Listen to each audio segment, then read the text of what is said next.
ሰላም ጤና ይስጥልን ተመልካቾቻችን ከአንከር ሚዲያ ዝግጅት ክፍል ያክብሮት ሰላምታችንን እናቀርባለን። በዛሬው ዕለት በወሎ የአማራ ፋኖ ሚኒሊክ እዝ በርካታ ድሎችን መቀዳጀቱ ተገለጸ። ከ500 በላይ የአብይ አህመድ ወታደሮችን መማረኩን ነው አሁን በደረሰን መረጃ ላይ ተመለከተው። በርካታ ተሽከርካሪዎች በቁጥጥር ስር ውለዋል። የግዳን ወረዳ የመንግስት ባለስልጣናት ሊያመልጡ ሲል መደምሰሳቸው ነው በመረጃው ላይ ተመለከተው። በርካታ ከተሞች በቁጥጥር ስር መዋላቸው እየተገለጸ ነው። ስትራቴጂክ የሆነችውን ሙጃ ከተማንም ሙሉ በሙሉ በፋኖ ኃይሎች እጅ መግባቷን ነው ለማወቅ የተቻለው። የዛሬዎቹን ድሎች በተመለከተ የዘውትር ተሳታፊያችን አጠር ያለ ሪፖርት አዘጋጅቷል። ወደሱ አልፋለሁ። በሰሜን ወሎ በቆላማ አካባቢዎች በትናንትናው ዕለት ከፍተኛ የሆነ ድል ተጎናጽፎ ነበረ። ሁለት ክፍለ ጦር አብዛኛው ሰራዊቱ ተደምስሶ ተማርኮ እንዲሁም ቆስሎ ተበትኖ በጣም በርካታ የጦር መሳሪያዎች ምርኮ እንደተገኙ በትናንትናው ዕለት የተዘገበ ጉዳይ ሆኗል። በዛሬው ዕለት ደግሞ ውጊያው በጣም በሰፊው በአጠቃላይ በሰሜን ወሎን ሙሉ በሙሉ ከአገዛዙ ጦር ለማጽዳት ከፍተኛ እንቅስቃሴ እየተደረገ ነው። በዚህ ቦታ ላይ በተለይ ሙጃ በተባለ ከተማ ላይ የአገዛዙ ዋና ማዘዣ ጣቢያ አድርጎ ለ2 ዓመት የተቀመጠበት ቦታ ነው። እቺ ስትራቴጂካዊ ከፍተኛ ጠቀሜታ ያላት የሙጃ ከተማ የግዳን ወረዳ ዋና ከተማ ነች። በዚህች ወታደራዊ ቦታ ላይ ጀነራሎቹ ማዘዣ ጣቢያ አጠቃላይ በሰሜን ወሎ የሚደረገውን እንቅስቃሴ እስከ ደቡብ ጎንደር ጫፍ ድረስ እስከ ቆቦ አላማጣ ራያ ድረስ እየተወረወሩ ያጠቁበትና ማዘዣ ጣቢያ አድርገው ሲገለገሉበት የነበረ ቦታ ነው። ይሄ ቦታ ከዚህ በፊት እንደሚታወቀው በፌዴራል መንግስቱና በህወሓት በተደረገው ጦርነት የህወሓት ኃይሎች በሙጃ ከተማን ከተቆጣጠሩ በኋላ ነው አስፍተው ወደ ደቡብ ወሎም ወደ ደቡብ ጎንደርም ወደ ሰሜን ጎንደርም አጠቃላይ አስፍተው ማጥቃት የጀመሩት እና አጠቃላይ በዛ አካባቢ ያለውን ሰራዊት ደምስሰው ወደ ሰሜን ሸዋ የተሻገሩት ሙጃ ከተማ ላይ ከፍተኛ ተጋድሎ አድርገው እችን ወታደራዊ ስትራቴጂክ ቦታ ከተቆጣጠሩ በኋላ እንደሆነ ይታወቃል።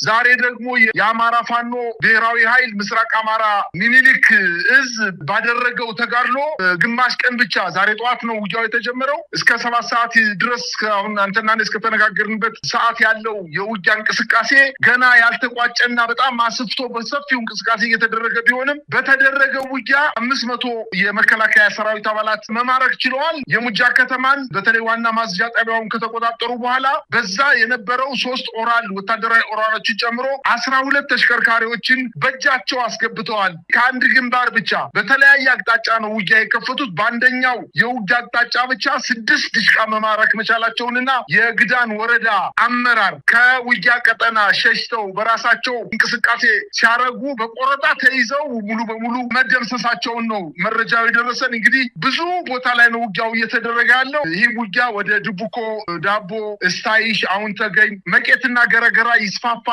የሚል መረጃዎች እየመጡ ነው። ላሊበላ አካባቢ በኤርፖርቱ ዙሪያ ከፍተኛ ማጥቃት እያደረገ እንደሆነ ነው የተሰማው መረጃ። እንግዲህ ከባድ ጦርነት እየተደረገ ቢሆንም አጠቃላይ እንደ ትናንትናው የተገኘውን በአሃዝ ለመጥቀስ ውጊያው ከተጠናቀቀ በኋላ መረጃዎችን አጠናክረን የምንመለስ መሆኑንና ነገር ግን ውጊያው የሰሜን ወሎ አጠቃላይ ወረዳዎችን ከአገዛዙ ጦር ሙሉ በሙሉ ለማጽዳት ከፍተኛ የሆነ ዝግጅት ሲያደርጉ ሰንብተው ጥቃት መሰንዘራቸውን ነው መረጃዎችን እየደረሱን ያሉት። የመከላከያ ሰራዊቱም እንዲሁ ለመከላከል ሙከራ አድርጓል። በአንዳንድ ቦታዎች ላይ ገና ውጊያው ከመካሄዱ 1 ሰዓትና 30 ደቂቃ ባልሞላው ጊዜ ውስጥ ከተሞችን እየለቀቀ ለረጅም ጊዜ የቆየባቸው ምሽጎች እየለቀቀ ምሽጎች በፋኖ ኃይሎች ቁጥጥር ስር እየወደቁ በርካታ ተተኳሾች፣ ትልልቅ ከባድ መሳሪያዎችና የቡድን መሳሪያዎችን መማረክ መቻላቸውን ነው መረጃዎች አሁን ዘግይቶ የደረሰን ዜና የሚያመላክተው። እንግዲህ መረጃዎችን እየጠበቅን ነው። ከቀጠናው የፋኖ አመራሮች እንደገለጹት ከሆነ በየቦታው የሚደረጉ ውጊያዎችን ዝርዝር መረጃ ተጠናክረው የሚቀርቡበት ምናልባት ከጥቂት ሰዓታት በኋላ ሊሆን ይችላል። እሱን መጠበቅ ግድ የሚል ቢሆንም ዛሬ ያሉትን አንዳንድ የአውደ ውጊያ ውሎችን ስንመለከት ከትላንትናው የበለጠ ወታደራዊ ድል እንደተገኘ ነው መረዳት የሚቻለው። 500 በላይ የአብይ አህመድ ወታደሮች በቁጥጥር ስር የዋሉበት በርካታ ተሽከርካሪዎች፣ እንደዚሁም ሙጃ የተሰኘችው ቁልፍ ስትራቴጂክ ቦታ እንደሆነች ቀደም ሲል አንተ እንደገለጽከው በተለያዩ ጊዜ በሚደረጉ ውጊያዎች እችን ከተማ የተቆጣጠረ ኃይል ድሎችን የማግኘት እድሉ ሰፊ እንደሚሆን ከዚህ ከተማ በመነሳት በአራቱም አቅጣጫ ያሉትን ቀጠናዎች በቀላሉ ለመያዝና ለመቆጣጠር የሚያስችል እንደሆነ ነው የሚነገረውና ሙጃን መቆጣጠር በራሱ እንደ ትልቅ ድል ሊታይ የሚችል ነው። ለማንኛውም በርካታ አካባቢዎችን ውጊያ እየተደረገ ያለው በአገዛዙ በኩል ከዚህ በኋላ ምን ሊያደርግ ይችላል? ሰሜን ወሎ ላይ ያለው አጠቃላይ ሁኔታ መልኩን እየቀየረ በአጠቃላይ ነገሮች እየተለዋወጡ እየመጡ ነው የምንሰማቸው መረጃዎች የሚያመለክቱት።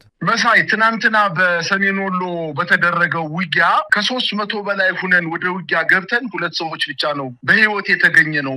ሌላው ወይ ሙቷል ወይ ቆስሏል ወይ ገደል ገብቶ ሙቷል የሚል መረጃ በቪዲዮ ተለቋልኝ። አጠቃላይ ስርዓቱ ግማሽ ቀን ባልሞላ ጊዜ ውስጥ ይህን ያክል ቁጥር በየትኛው የውጊያ ቀጠና ተማርኮ ያውቃል? ምናልባት ከዚህ በፊት በደጋዳሞት ክረምት ላይ የዛሬ ዓመት ክረምት ላይ ደጋዳሞት ፈረሴትን ለመቆጣጠር እንቅስቃሴ ያደረገው የመከላከያ 2 ክፍለ ጦሮች 31ኛና 57ኛ ክፍለ ጦር ወደ ደጋዳሞት ፈረሴት እንቅስቃሴ ሲያደርጉ ከተማዋ ከመድረሳቸው በፊት የፋኖ ኃይሎች አጥቅተው ሙሉ በሙሉ መደምሰሳቸውና አብዛኛው ቁጥር መማረኩ ይታወቃል። ከዛ ቀጥሎ ለመጀመሪያ ጊዜ ግማሽ ቀን ባልሞላ ጊዜ ውስጥ 500 ከዛ በላይ የመከላከያ ሰራዊት መማረክ ማለት እንግዲህ ከዚህ ውስጥ ወታደራዊ አዛዦች አሉ፣ ኮሎኔሎች ይኖራሉ፣ ሻለቆች ይኖራሉ፣ የጋንታ መሪዎች ይኖራሉ፣ በአጠቃላይ የሬዲዮ መኮንኖች ይኖራሉ። ስርዓቱ በዛ አካባቢ የነበረው የማዘዣ ጣቢያ ተመቶ በፋኖ ቁጥጥር ስር ገባ ማለት የአካባቢ ሙሉ በሙሉ ሰራዊቱ ፈርሷል ማለት ነው። ከእዝ ጠገገት ወይም ከኮማንዲንግ ሲስተም ወጥቶ በአገኘበት ጫካ ራሱን ለማደር እየተንቀሳቀሰ ነው ማለት ነው። ይሄ የሚጠቁመው መሳይ የወረዳ አመራሮቹ ከእዝ ጠገገታቸው ከመከላከያ ሽፋን እየሰጠ እንዳቆያቸውና አሁን መከላከያው እንደማያድናቸው ሲያውቁ ወደ ጎራባች ወረዳዎች መኪና ይዘው ሊያመልጡ ሲሉ መመታታቸው ራሱ እንግዲህ እኔን ይቀጣ ብለው ሌሎች ወረዳዎች ትምህርት ወስደው ከዚህ መታቀብ እንዳለባቸው ነው በዚህ አጋጣሚ መግለጽ የምፈልገው። በአጠቃላይ ግን ስርዓቱ በሰሜን ወሎ ብቻ አይደለም። ይሁን ስርዓቱ እየፈረሰ ከመሆኑ በተጨማሪ የፋኖ ኃይሎች ውጊያ በሚያደርጉበት አካባቢ የሚገዳደራቸው ኃይል እንደሌለና ሰራዊቱ ፊት ለፊት ሞራል ኑሮት የፋኖ ኃይሎችን ለመምታትም ይሁን ለመከላከል አቅመ ቢስ የሆነ ስርዓት እንደሆነና ምናልባትም ጀንበር እያዘቀዘቀች እንደሆነ ነው ማየት የሚቻለው። እንግዲህ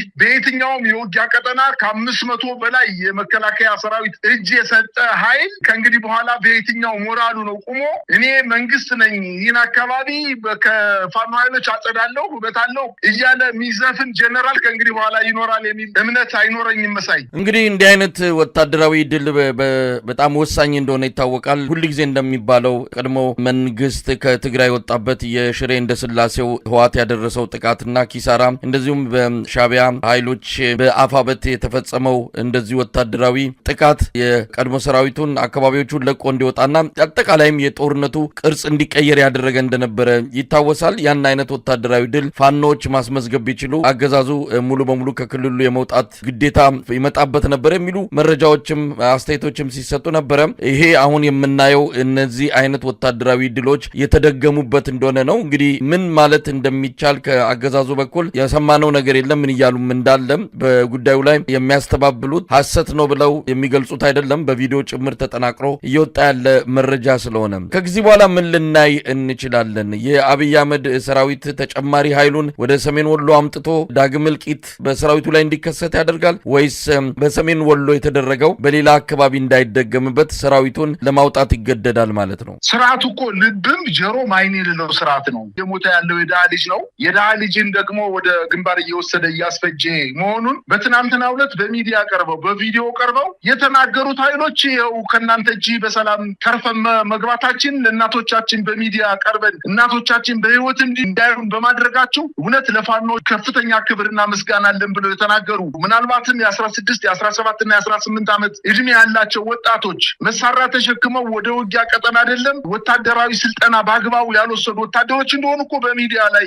ራሳቸው እየተናገሩ ነው ያሉት። ይሄ ስርዓት አይኑን ጨፍኖ ወደፊት የሚሮጥ ወይንም አይኑን ገልጦ ወደኋላ የሚሮጥ በጣም የተገለባበጠበት ስርዓት በመሆኑ ህዝብ ተነስቶ በአንድ ላይ ውረድ ብሎ ልክ እንደ ፈርዖኑ ንጉስ አለቅም ብሎ ተገዶ እንደለቀቀው ዛሬም ተገዶ ካልሆነ በስተቀር አሁንም በርካታ በማሰልጠኛ ላይ አንድ ወር ከ15 ቀን እየሰለጠነ የሚወጣ የድሃ ልጅ አለ። እሱን ወደፊት እያስገባ ለማስፈጀት ወደኋላ የማይል ስርዓት በመሆኑ እሱ እየተቆጣጠረው የሚመጣው እየጠበበ ይመጣል። የፋኖ ኃይሎች ደግሞ የማጥቂያ ቦታቸው እየሰፋ ትልልቅ ምሽጎችን እየደረመሱ ትልልቅ ከተሞችን እያያዙ የሚመጡበት ጊዜ በጣም እየቀረበ እየመጣ እንደሆነና በተለይ ወልዲያ ላይ ከተማዋን አካባቢ ላይ ከፍተኛ ውጊያ እየተደረገ እንደሆነ ነው መረጃዎች የደረሱኝ። ወደ ማታ አካባቢ ወደ ምሽት አካባቢ ትናንትና ምሽት አካባቢ ወደ ወልዲያ ዙሪያ አካባቢ ከፍተኛ ውጊያ እየተደረገ እንደሆነ ይታወቃል። ወልዲያን መቆጣጠር የሚችሉ ከሆነና አሁን ሙጃ ከተማን ከተቆጣጠሩ በኋላ ወደ ጋሸና ሄደው ጋሸናን ከተቆጣጠሩ በኋላ ደቡብ ጎንደርን ከሰሜን ጎንደር፣ ደቡብ ጎንደርን ከሰሜን ወሎ፣ ሰሜን ወሎን ከደቡብ ወሎ አጠቃላይ ምዕራብ ወሎንም የሚቆራርጥና መንግስት እንደ መንግስትነት ቆሞ ሎጂስቲክስ ሬሽን ወታደራዊ እንቅስቃሴ ሊያደርግበት የሚችሉትን ዋና ዋናው ስትራቴጂክና ጠቀሜታ ያላቸውን ቦታዎች የሚነጠቅ መሆኑና አጠቃላይ ቦታው እየጠበበበትና በሞራልም እየከሰረ እየመጣ እንደሆነ ነው ማየት የሚቻለው። እሱ ግን አይኑን የጨፈነ ስርዓት ስለሆነ ወደኋላ አይልም። ነገር ግን እነሱ ወደፊት አስገድደው እየገፉት እንደሆነ ነው ማየት የቻልኩት። መሳይ እንግዲህ የዛሬውን ድሎች በተመለከተ በአሃዝ አጠቃላይ መረጃውን ለመስጠት የፋኖ አመራሮች እንደጨረሱ እንደሚሰጡን ገልጸዋል። ያንን እየጠበቅን እንገኛለን። እንዳለቀ የዛሬውን አጠቃላይ መረጃ ለተመልካቾች የምናቀርብ እንደሚሆን ከወዲሁ ለመግለጽ እንወዳለን። በጣም ነው ማመሰግነው። እኔም አመሰግናለሁ።